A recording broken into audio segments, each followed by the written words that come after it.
Assalamualaikum warahmatullahi wabarakatuh. Nama saya Farizi Maulana dengan NIM 2112101135. Izin mempresentasikan tentang saya dari kelas PAI 4D Fakultas Tarbiyah dan Keguruan. Izin mempresentasikan tentang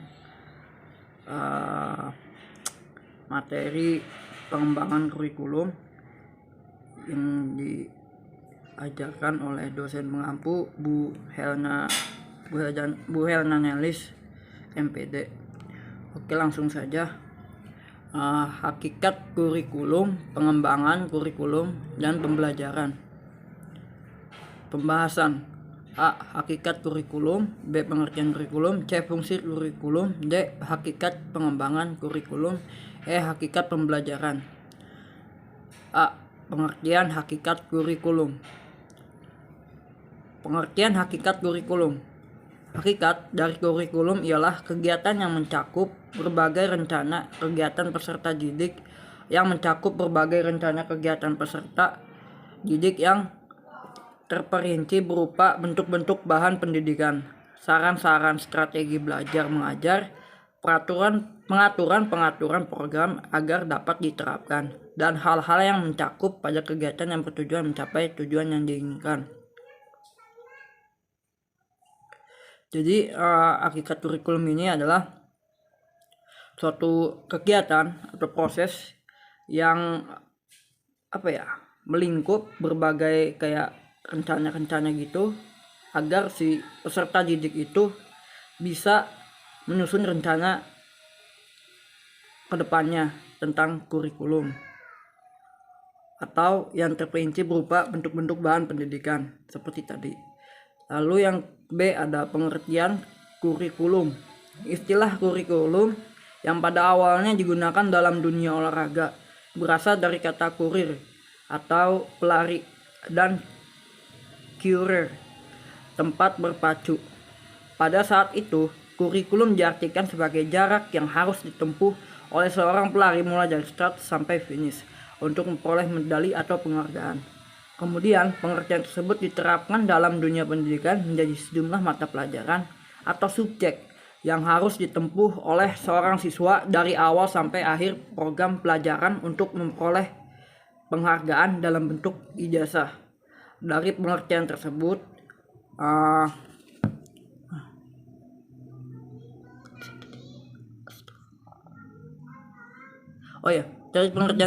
dalam kurikulum terkandung dua hal pokok, yaitu yang pertama, adanya mata pelajaran yang harus ditempuh oleh siswa, dan yang kedua, tujuan utamanya yaitu untuk memperoleh ijazah. Lalu ada B, pengertian kurikulum seperti disebutkan di atas dianggap pengertian yang sempit atau sangat sederhana. Jika kita mempelajari buku-buku atau literatur lainnya tentang kurikulum, terutama yang berkembang di negara-negara maju, maka akan ditemukan banyak pengertian yang lebih luas dan beragam. Kurikulum itu tidak terbatas hanya pada sejumlah mata pelajaran saja, tetapi mencakup semua pengalaman belajar, learning experience, yang dialami siswa dan mempengaruhi perkembangan pribadinya. Jadi pengertian kurikulum itu bukan hanya tentang di pendidikan aja gitu tuh, tapi ada juga di semua pengalaman dalam belajar, bukan hanya ada di mata pelajaran aja, tetapi ada di semuanya gitu, pengalaman belajar. Kayak yang diterapkan oleh Harold Alberti tahun 1965, memandang kurikulum sebagai semua kegiatan yang diberikan kepada siswa di bawah tanggung jawab sekolah atau all of the activities that are provided for the students by the school.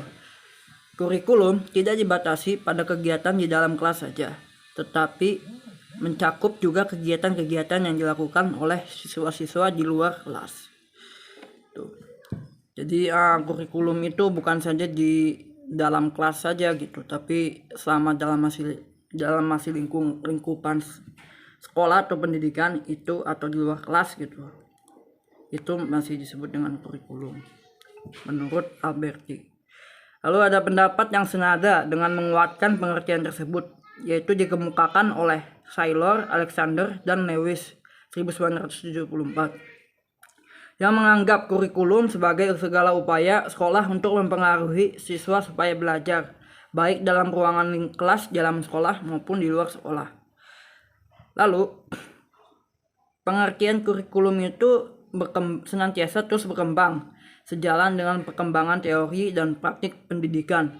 Dengan beragamnya pendapat mengenai pengertian kurikulum, maka secara teoritis kita agak sulit menentukan satu pengertian yang dapat merangkum semua pendapat.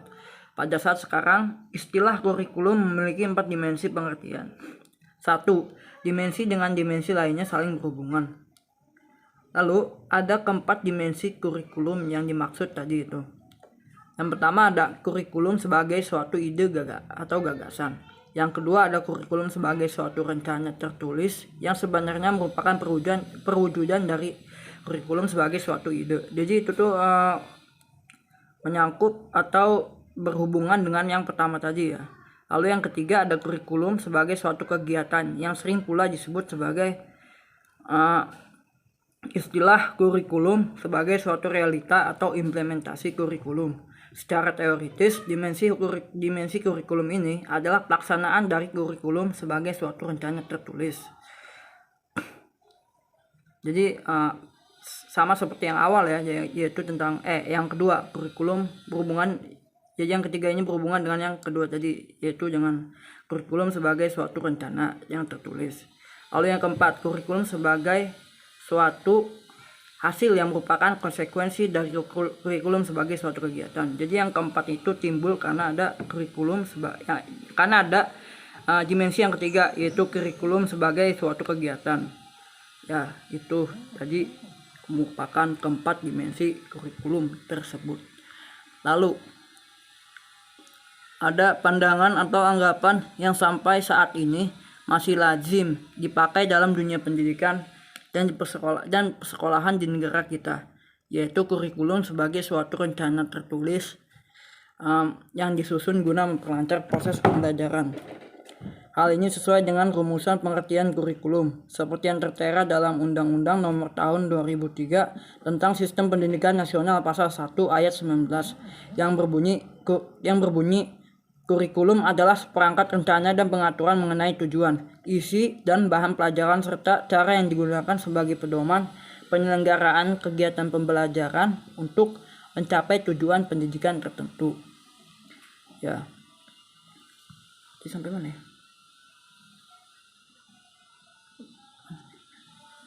Bentar. Jadi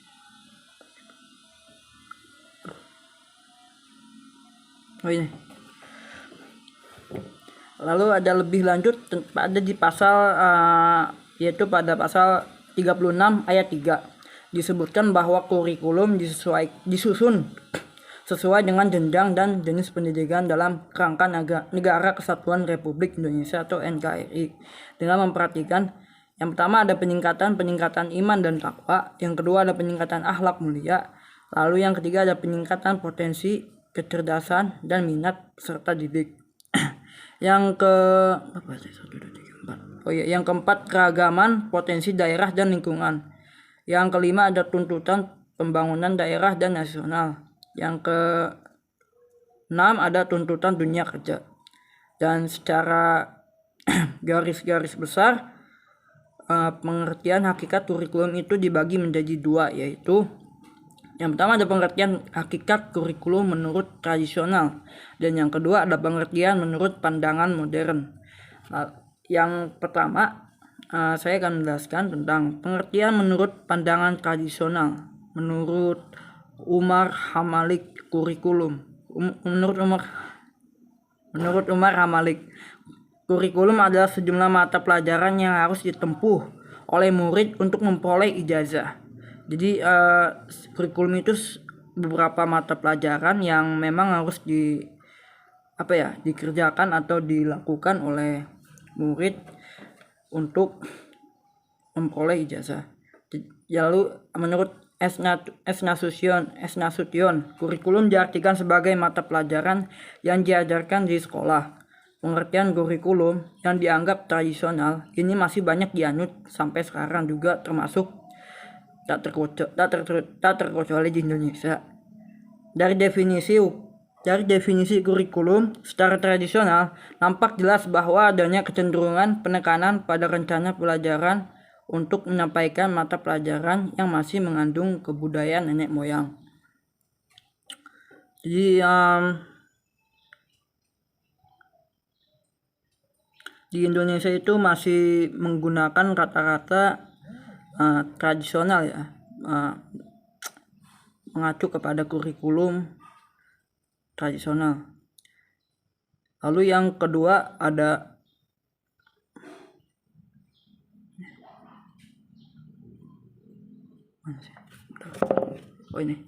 pengertian menurut pandangan modern.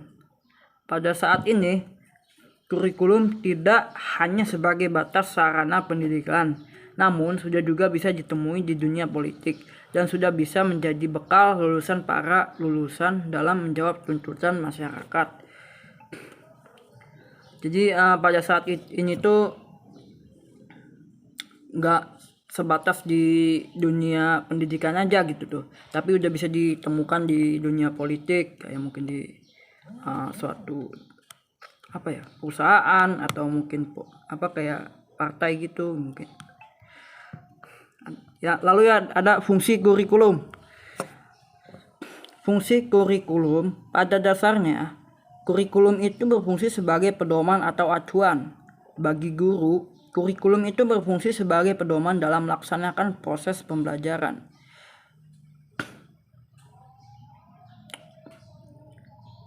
Bagi kepala sekolah dan pengawas, kurikulum itu berfungsi sebagai pedoman dalam melaksanakan supervisi atau pengawasan. Bagi orang tua, kurikulum itu berfungsi sebagai pedoman dalam membimbing anaknya belajar di rumah. Bagi masyarakat, kurikulum itu berfungsi sebagai pedoman untuk memberikan bantuan bagi terselenggaranya proses pendidikan di sekolah. Jadi itu merupakan fungsi daripada hukum dari masing-masing, mulai dari fungsi bagi guru, lalu bagi kepala sekolah dan pengawas, lalu bagi orang tua, lalu bagi masyarakat, yang dimana pada dasarnya itu merupakan suatu pedoman atau acuan gitu. Lalu ada hakikat pengembangan kurikulum. Hakikat pengembangan kurikulum, pada hakikatnya pengembangan kurikulum itu merupakan usaha untuk mencari bagaimana rencana dan pengaturan mengenai tujuan, isi dan bahan pelajaran, serta cara yang digunakan sebagai pedoman penyelenggaraan kegiatan pembelajaran yang sesuai dengan perkembangan dan kebutuhan untuk mencapai tujuan tertentu dalam suatu lembaga.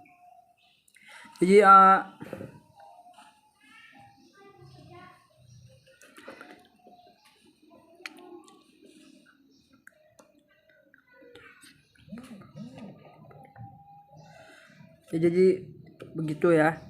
Lalu ada pengembangan kurikulum diarahkan pada pencapaian nilai-nilai umum, konsep-konsep, masalah, dan keterampilan yang akan menjadi isi kurikulum yang disusun dengan fokus pada nilai-nilai tadi. Lalu yang terakhir ada definisi dari hakikat pembelajaran. Hakikat pembelajaran bisa juga dimaknai sebagai suatu proses kegiatan interaksi antar peserta didik yang dilakukan oleh guru sedemikian rupa sehingga tingkah laku peserta didik berubah ke arah yang lebih baik. Jadi yang tadinya belum baik menjadi baik, jadi yang tadinya baik jadi lebih baik. Itu menurut Darsono tahun 2000-224. Dengan kata lain, proses pembelajaran adalah sarana dan cara bagaimana suatu generasi belajar atau dengan sarana belajar itu secara efektif digunakan. Tugas guru adalah mengkoordinasikan lingkungan agar menunjang terjadinya perubahan perilaku bagi peserta didik. Lalu ada proses pembelajaran membutuhkan hubungan dialogis yang sungguh-sungguh antara guru dan peserta didik, di mana penekanannya adalah pada proses pembelajaran oleh peserta didik atau student of learning, dan bukan pengajaran oleh guru atau teacher for teaching. Mungkin maksudnya gitu tadi, belum ketulis. Ya, itu yang disebutkan dalam Suryo Subroto tahun 1997. Proses pembelajaran berfokus atau lebih ditekankan pada keaktifan peserta didik, sehingga proses yang terjadi dapat menjelaskan sejauh mana tujuan-tujuan pembelajaran yang telah ditetapkan dapat dicapai oleh peserta didik. Jadi fokusnya di sini itu lebih menekankan kepada si siswa itu bagaimana dia tentang pemahaman dia itu sudah sampai mana begitu. Apa ada yang belum paham atau sudah paham gitu. Lalu keaktifan peserta didik tidak hanya dituntut secara fisik saja, tetapi juga dari segi mendukung dari proses pembelajaran. Ya oke, cukup segitu dari saya. Kurang lebihnya mohon maaf. Wassalamualaikum warahmatullahi wabarakatuh.